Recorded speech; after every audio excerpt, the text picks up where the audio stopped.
Hello, these are my hands, this once again is my voice, and here is my super messy desk full of seemingly random pieces of gear and scattered cables. Some of that is because it's useful for the video, and some of that is because I couldn't be bothered to clean up.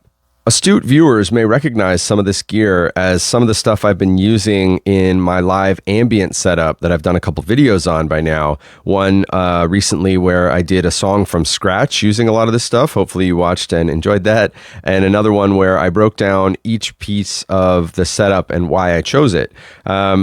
After doing those videos, I started to get some questions specifically about the Zoom L6. So that's why we're kind of focused on this, and some things maybe out of frame a little bit, because it's really all about the L6 and how to get over some of the limitations, or how I use it to route in and out of the Deluge, and what I've learned about it in the 2 months that I've owned it.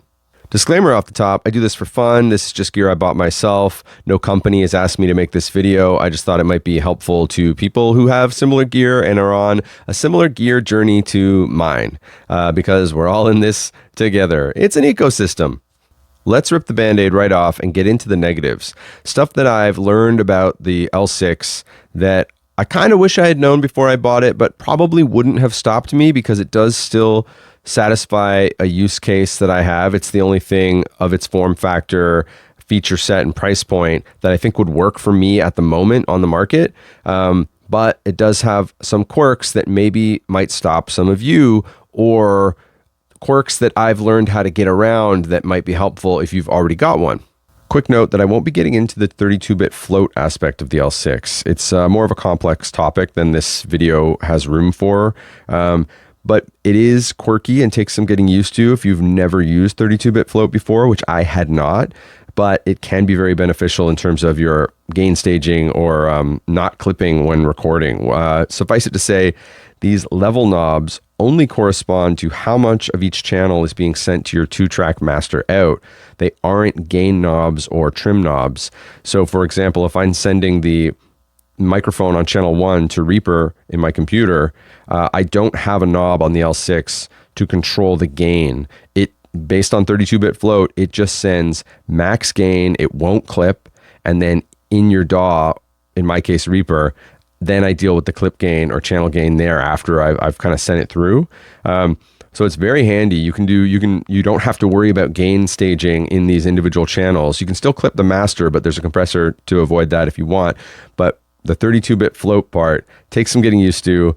It's a bit tricky if you're used to having gain knobs, but it's not really a bug. It's more of a feature of this type of unit, and it's just more complex than we can get into here, because we're going to focus more on physical kind of limitations of the mixer in the routing aspects. Case in point, the master output cannot be muted without also muting the monitor output. That's a very quirky thing to me, because any other interface I've used has had a way to go headphone only, for instance, so that you can record live instruments or vocals without having bleed through or feedback from mains speakers. So in this case, if I can turn the monitor headphones down, and that turns my headphones down. But if I turn the master down, it turns my headphones and the master output down still. So the monitor output volume is after the master output, which is really weird to me. In the block diagram, it really seems like there's no way around this. I don't think they can address this in a firmware update. So the workarounds I've read about or seen people suggesting so far are switch what you're using the channels for. So get a reverse splitter to make the master your headphone out, and then get a stereo splitter to make the monitor out your mains out. That seems a bit quirky to me. I'm not sure if I'm going to bother. The other option is you just have to unplug the master speakers when you're not wanting to use them and you just want headphone only, which also seems cumbersome to me to have to unplug and plug in all the time. But for my use case, this is mostly a live kind of sub mixer, which we'll get into. And that means I don't run into this too often, but it is a quirk that if you're using this as particularly like a home recording interface where you're doing a lot of vocals or acoustic instruments or something, you're going to want to figure out how you're going to mute the main speakers, unless you always work in headphones and maybe that was their demographic they were after. But I just thought I'd put that out there because for some people it seems to be a bit of a deal breaker. And next, the one that has kind of stymied me the most in my workflow, but I've managed to get around it, is the fact that while it does have 2 auxiliary sends, which is great for a mixer of this size, they are both mono. So even though you have stereo channels, if you send to either one of these auxiliary sends, it's going to be summed to mono. And moreover, if you're using both of the sends, they don't act as a stereo pair. Like one doesn't become left and right if you're using both of them. So if you use both aux sends, they both sum to mono, which I can see the use case for. Let's say I have a stereo effect or a stereo synth or keyboard that I want to use in the L6, and I want to send it out to 2 different sources. Then you would want your full signal going out each send. I get that, but it's a bummer that they are summed to mono. I understand maybe the limitation of not being able to have each of them be stereo, but I would love if there was an option in the companion app, which there is an app where you can change settings for your L6. If they could add a setting to allow the aux sends to be a stereo pair instead of 2 separate mono sends. I'm not sure if that's possible based on the block diagram. Maybe someone out there has already figured that out, or maybe Zoom is watching and listening and could comment on one or both of these limitations I've run into. But in any case, the aux sends are mono. So if you're like me and your main use case is to use this as a submixer to send out to a stereo sampler like the Deluge, or I guess maybe the Octatrack or SP404 or certain other ones. I'm not sure what is a stereo sampler these days. I know the Deluge can do it, so I'll use that as an example. I think the Dirty Wave Mate or M8 is where I saw someone doing this first. There's a video somewhere on the internet where someone was using the L6 in a similar way with their Mate. I don't remember who you are, but thank you for that video. That's the inspiration that led me down the path of the L6 myself. So whoever you are, you know who you are. I just can't remember. In any case, so the Deluge and the Mate can do stereo sampling. So my use case was use these channels as submixers to send out to the Deluge, and then the Deluge back into the Zoom to then record the live set or compositions via the SD card. I've recorded a lot of stuff in here, like the last 45-minute live set I did. Will I ever listen to it? Probably never. But you still want to have it, don't you? You want to have that threat of accidentally listening to it and hearing the mistakes you made in a live set. If maybe you're not like me. But in any case, I want to go out to the Deluge, back into the Zoom, and then out to the mains. Or in this case, I'm going microphone that I'm speaking in right now, out to the phone that's filming right now, and out to my ears.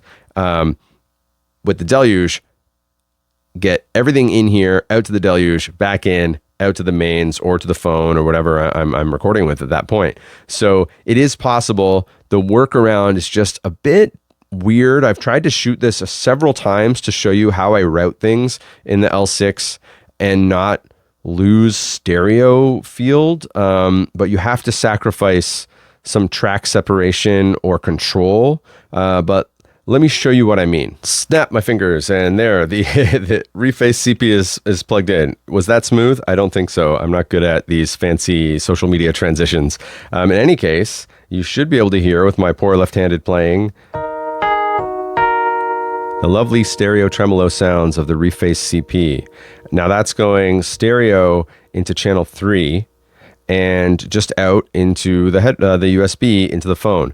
But my use case, like I've said, is into the Deluge for resampling and processing and then back in. So how do we do that? Let's try another transition and snap. Was that better? I don't think so. But anyway, now you should be able to see there's more stuff plugged in here. It's going to get very messy quickly. So hopefully you'll be able to follow along. Suffice it to say, we have the reface CP stereo into channel 3 here. We have the Deluge stereo into channel 6. And now we also have the aux sends going out via a splitter cable into the line in of the Deluge. So for now, the aux sends aren't really in play, but you can hear the Deluge and the reface. But right now, the reface is not going through the audio track that I've got set up in the Deluge. For that, we need to get some aux sends going. So let's set that up. So what I have here, you can see the level. When I've got level selected on the zoom, the encoders are how much of that level of that channel is being sent to the master. And in this case, we want it not going through the master, we want it going through the sends. Now, in the companion app, I have set the master send, or the aux send, to pre-fader. So that means I can turn the faders down, the encoders in this case. I guess they don't rename it when it's not really faders, but I can make the send pre-fader, so I can turn the encoders all the way down so the level of the reface is not going to go through the master. Oh, it actually, that's going through the aux send. We'll get to that in a second. The level isn't going to go through the master anymore, but it'll still go full tilt through the aux send and out. But what I forgot to do here is I've got some aux send set up. So yeah, so it's sending on aux 2. So the Deluge is receiving the aux 1 and 2 as a stereo signal and separating them left and right automatically because I'm monitoring one stereo track. So I need to send both to aux 1 and 2. There you go. But listen to that tremolo. Our wonderful stereo tremolo is mono now. It's gone, right? It's not as lush or interesting. So that's because, like I said, even though I'm sending a stereo instrument to a stereo channel out both the two auxes into a stereo input on a stereo track of the Deluge, the aux sends sum both sides to mono. How do we fix that? The long answer, made short, is we're going to have to split our two mono left and right to separate tracks and do some panning tricks. Really, that's how you get around it. So I'll snap my fingers again and I'll show you what I mean. Ta-da, did that work? I don't know. I'll stop doing that at some point, or maybe I'll get it right. In any case, all I've done in this scenario is I've moved the left output of the CP into track 2. I'm saving these because we have other stuff on the table, as you can see, and they're going to need their own channels. So channel 2 is now the left output of the CP. And there, our lush stereo, let's amp that up so you really get that seasickness in your headphones.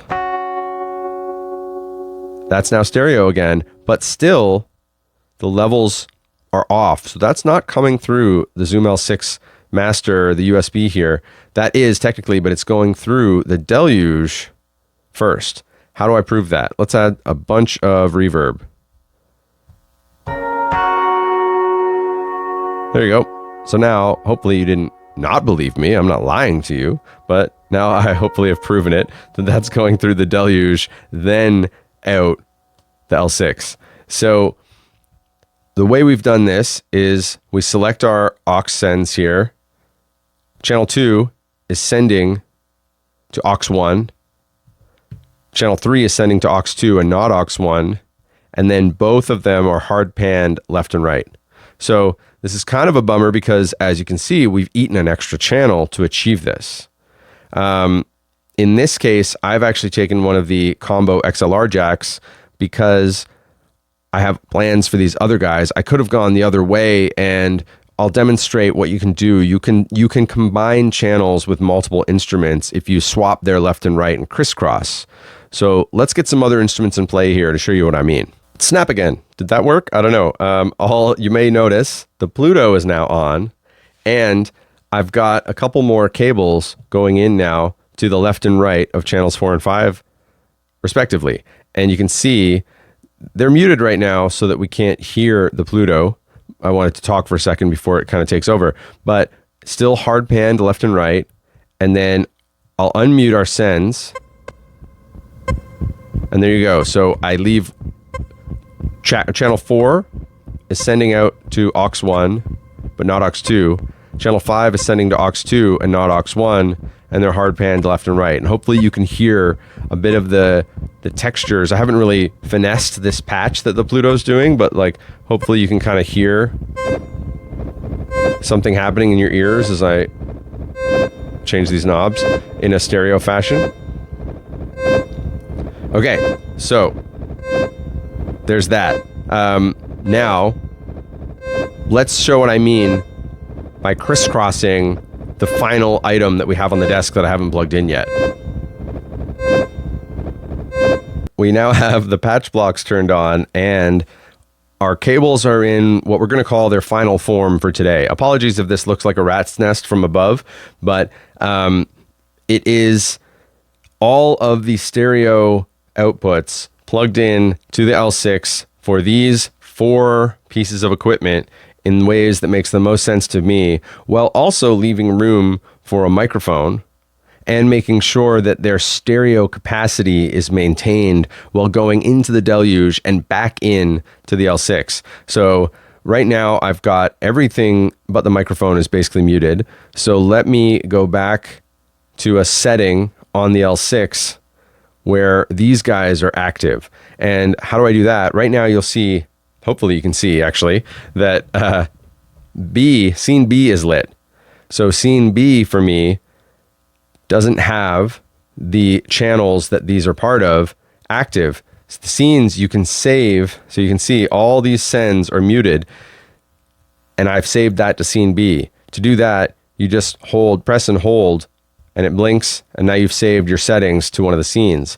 So scene C is, I believe, just the microphone, and scene A is everything active into the Deluge sends. So when I turn that on, you'll hear the Pluto come back on. Maybe I'll turn that volume on the Pluto down a little bit, and then we'll add the patch block here that is set to a drone. So let's turn this up.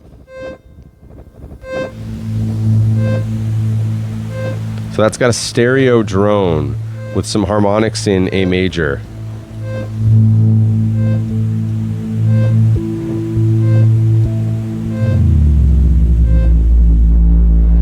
So there you go. I won't go too crazy with the drone, but we'll leave it there. So now basically you have your stereo capabilities maintained. We have, like I said, we still have the Deluge here as well. And none of this is connected by MIDI yet, so I can't really get that jam going for you here or whatever, but hopefully you watched the video where I did jam with all these. But now we get all our stereo stuff all going into the Deluge, and like I said, I'll throw a delay on. So there you go. Now the Pluto has a delay, as the Yamaha will receive that as well. Let's change the delay to be a little more noticeable. There you go, 8th notes. Right? So now everything is going through the Deluge, and I can resample and play it back through the Zoom and record via the SD card to never listen to again, like we discussed. But hopefully this kind of makes sense. Like the idea that I've had to crisscross some stereo outputs of signals to take advantage of the fact that the L6 only has mono aux sends, but it does have 2 of them. So by stereo crisscrossing and hard panning, we can still get stereo aux sends out. We just have to sacrifice some independence of channels. So the reason I've chosen the groupings I've chosen here is when I select my scenes again, you'll see right now everything is on, but when I go to scene B, we lose those 2, but I've still got the mic and the reface CP. And actually the mic just changed tonal character a little bit because I believe it is also now, oh no, so scene B just had it a bit louder. There we go. I'll just correct that and press to save. Scene C, if I recall, is just the mic. Yeah, so now in this case, if I wanted to, I have everything separate in the kind of the timbres I think would make sense. So I did a performance or the breakdown of this stuff already, so I won't go too far into that. But when I want to use the Deluge to live resample the CP,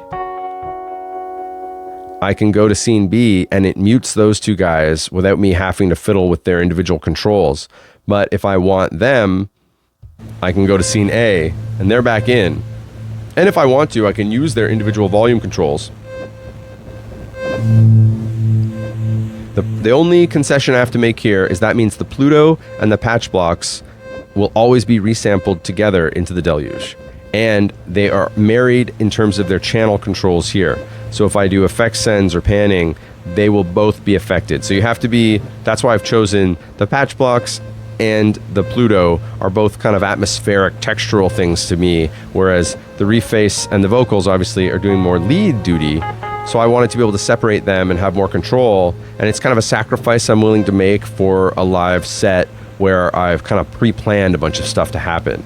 But that is to say, maybe this is telling you that the Zoom is not robust enough or the routing capabilities aren't feature rich enough, and that's fine.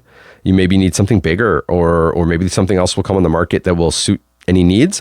Or if you're like me, what you start to do is decide, well, maybe I don't need everything in stereo. Maybe I can fake stereo in the Deluge after the fact because it has stereo delay and it has, as of community firmware, things like, a stereo chorus, and then it has a mutable reverb that it can give some stereo width to it. So maybe you can start getting away with, maybe I don't need the patch blocks in stereo, or I don't need the Pluto in stereo. I really like the stereo trem on this guy. It's off right now. There you go. But maybe I would sacrifice it if I had another must-add piece of equipment, because even just sacrificing the stereo on the CP would free up channel 2 entirely, because it would just be channel 3. Both inputs from the CP would go to channel 3, and I'd free up another channel entirely for a new piece of equipment or a second mic if I had a second vocalist. But that's something you're gonna have to decide for yourself. In my case, I was just hopeful that this would be useful for other Deluge or stereo sampler users to see how I get around the limits of the aux sends being mono, and then, like I said, the other one being the master out and monitor out being tied together in terms of not being able to mute the mains. That one you can't really get around too easily, but it's not a problem I have in a setup like this. I should probably do a demonstration of audio looping in this setup so you kind of see what I've been fighting so hard to achieve as we try to get these guys through the L6, out the aux sends, into the Deluge, and back. So right now I have a scene on the L6 that only has the mic and the Deluge active, so nothing else is playing. But once I turn on the scene A here that has everything active, you'll hear the Pluto and then the patch blocks kick in. Get a little drone going there as well. And now I'll trigger a loop.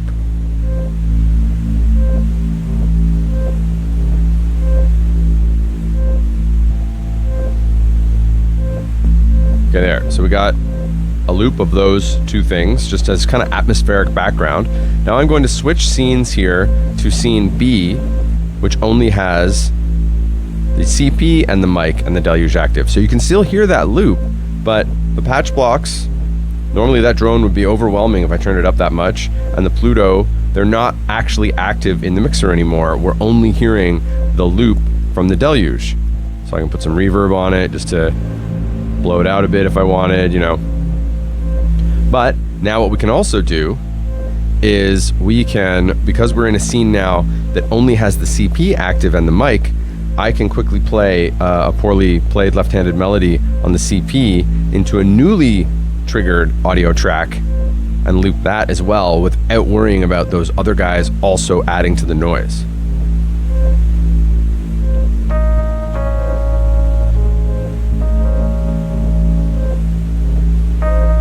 So that was a bit poorly timed, but you get the idea, right? So now, if I wanted to, that's just the CP, and I can go back to my scene that only has the mic active in the Zoom, so you can hear CP is no longer running into the Deluge because this scene has those sends muted, but you can still hear the sample we've done. And if I wanted to, I could go back to our drone Pluto sample, or have them both, and then I could go back to a scene that allows for the CP and overdub this if I wanted to. I could go back to a scene that has all of them and add a more aggressive drone. But now we have options because things are going through the Deluge to be resampled and affected, and then coming back into the Zoom and out our mains. So hopefully that gives you a bit of a sense of why I'm trying to do this and bend over backwards to make sure I get stereo loops out of the Zoom into the Deluge and then back in. This has been a lot of rambling, so I should wrap it up, but hopefully some of this has been useful to you. I've tried to explain this in multiple ways. I've done several takes, different layouts, and nothing has really made it easy. So leave a comment or whatever, get in touch if you feel like you still need some clarity, or maybe I've missed something and there's something you can do here that I'm not doing correctly, because that would be amazing if you could solve a problem for me. But key points, right? In the app, you can set your sends to pre-fader, so then you can drop them completely out of the mains. So the Pluto, the Patchbox, the Yamaha CFP, they're not going through the main output. They're only going out the aux sends and back to channel 6 with the Deluge. So that means you're not duplicating your signals. You might want to change that to post-fader so you can have a bit of your CP or your Patchbox or whatever you're using in the mains and being sampled, and then you kind of have the best of both worlds if you want. But again, aux sends are mono, so you got to do some crisscrossing and hard panning to kind of take advantage of any stereo capability in the sends. And you can't decouple the mute the master while keeping the monitor on. That's kind of a bummer, but maybe some of this is fixable in a firmware update. In any case, rambling. Hopefully this was useful for somebody. Get in touch if you need more info. Thanks.